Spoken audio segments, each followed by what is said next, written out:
Well, at one point, there is still a certain sigh of relief on the continent. Great Britain travelers with a German mobile operator do not have to fear any roaming costs despite Brexit.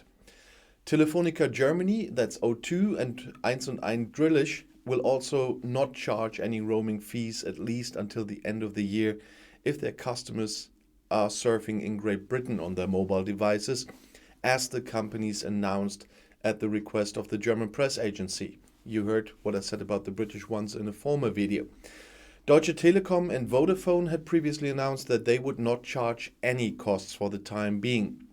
The two other competitors have now extended the scheme as well.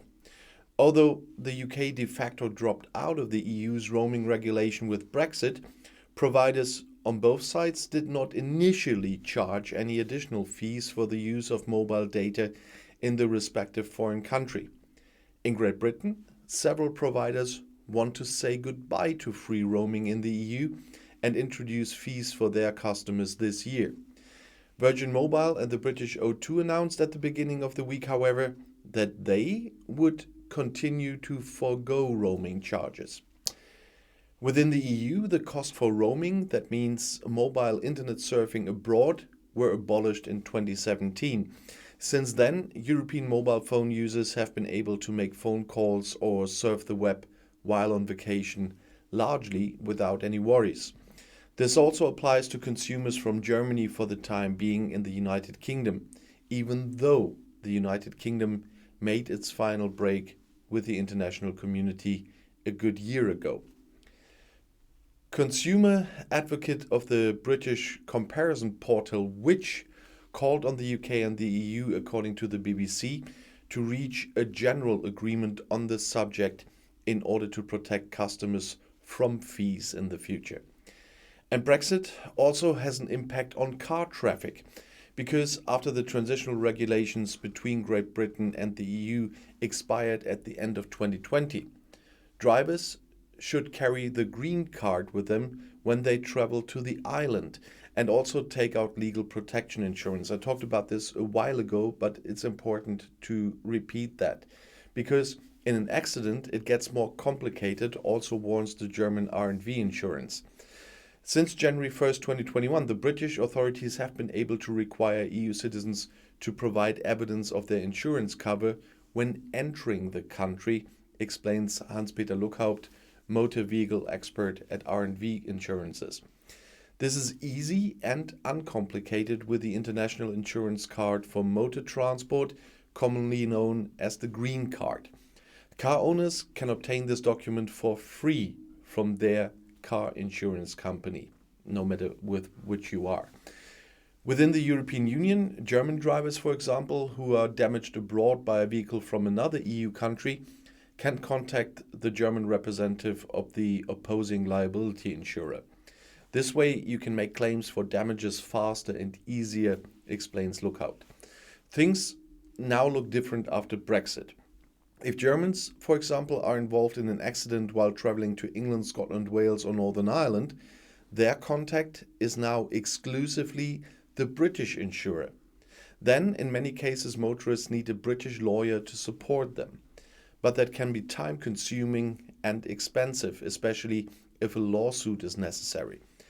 A traffic legal protection insurance is therefore definitely useful when traveling to Great Britain, advises Lookhaupt, and I only can say he is absolutely right there.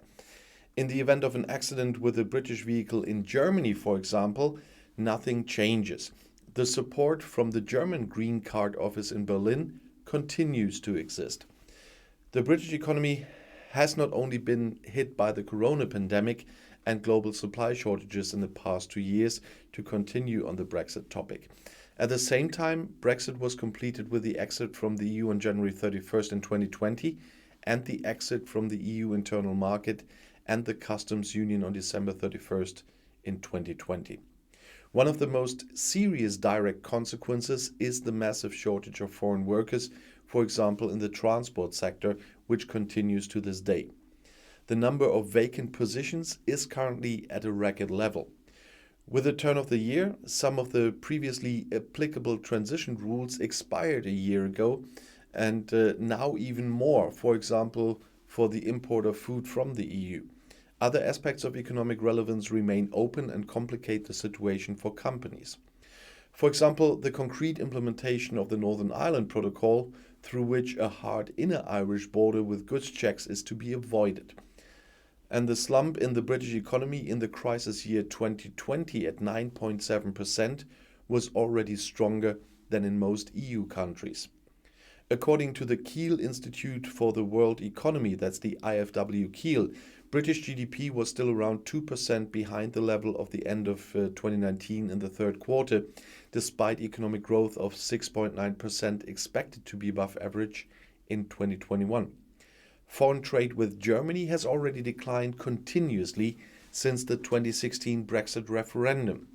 While goods worth 89 billion euros were exported from Germany to Great Britain in 2015, exports fell to 79 billion euros in 2019 and, increasingly due to the corona, to 67 billion euros in 2020. Imports from the kingdom also decreased, albeit less strongly. This negative trend continued over the past year. In November, for example, only goods worth 6.1 billion euros, and that's almost 5% less than in the same month last year, were exported, while the import volume fell by 7.9% to just 2.9 billion euros. Most recently, with the rapidly increasing number of new corona cases and the Bank of England's first interest rate hike due to the inflation rate that has risen to over 5%, further negative factors have been added. Although the British economy should also benefit from the expected gradual resolution of the supply chain problems and the corona troubles in the course of the coming months, extraordinary factors of uncertainty remain with the necessary realignment of foreign trade after Brexit and the often unclear relationship with the EU. The agreement of a free trade agreement with the USA, which the British side is particularly longing for, will be important for the future prospects of the economy. However, this is not yet in sight, especially not now with the Article 16 stuff. Consequently, it would be in the special sense of the EU and Germany to continue to have the best possible political relationship and close economic ties to the kingdom. Dirk Engelhardt, board spokesman for the Federal Association of Freight Transport, Logistics and Disposal, the BGL, recorded a decline in business relationships in the logistics sector as early as the summer of 2021. Because of the new customs regulations, many freight forwarders would forego trade with Great Britain. This also applies to some small and medium-sized companies that have delivered to England and no longer do so because there were always disruptions in the delivery process. With a trade and cooperation agreement at the end of 2020, major problems were averted. It was then clear, for example, that Germans who were employed in England before December 31st in 2020 could keep their work status and stay in the country. Some companies like Jumu or Hubtex still have branches in Great Britain, but there are companies and banks that have given up their location and relocated to the EU. The Zufall forwarding company, on the other hand, is feeling the effects of Brexit. There have been slight losses in the order situation. The hurdles posed by customs are more serious. The fast, noiseless flow of goods is no longer guaranteed. Goods sometimes stand in their handling hall for weeks because they are waiting for forms from customs. That was explained by Michael Hampel, the branch manager at Zufall Logistics. That sometimes creates space problems by coincidence, and customers also have to wait longer for the products they have ordered to arrive. The whole thing is bureaucratic and expensive, they say. Engelbert Strauss also feels the problems at customs. The company sells work clothing, has a production facility on Distelrasen, that's in the area of Mainz, the Main-Kinzig district, that's what it was, and employs around 1,400 people and is one of the largest online retailers in Germany.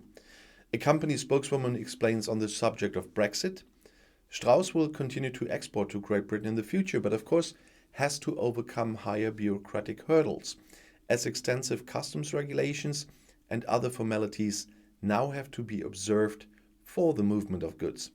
At the moment, that is costing us time. And definitely, that's what I say, it is costing them also money.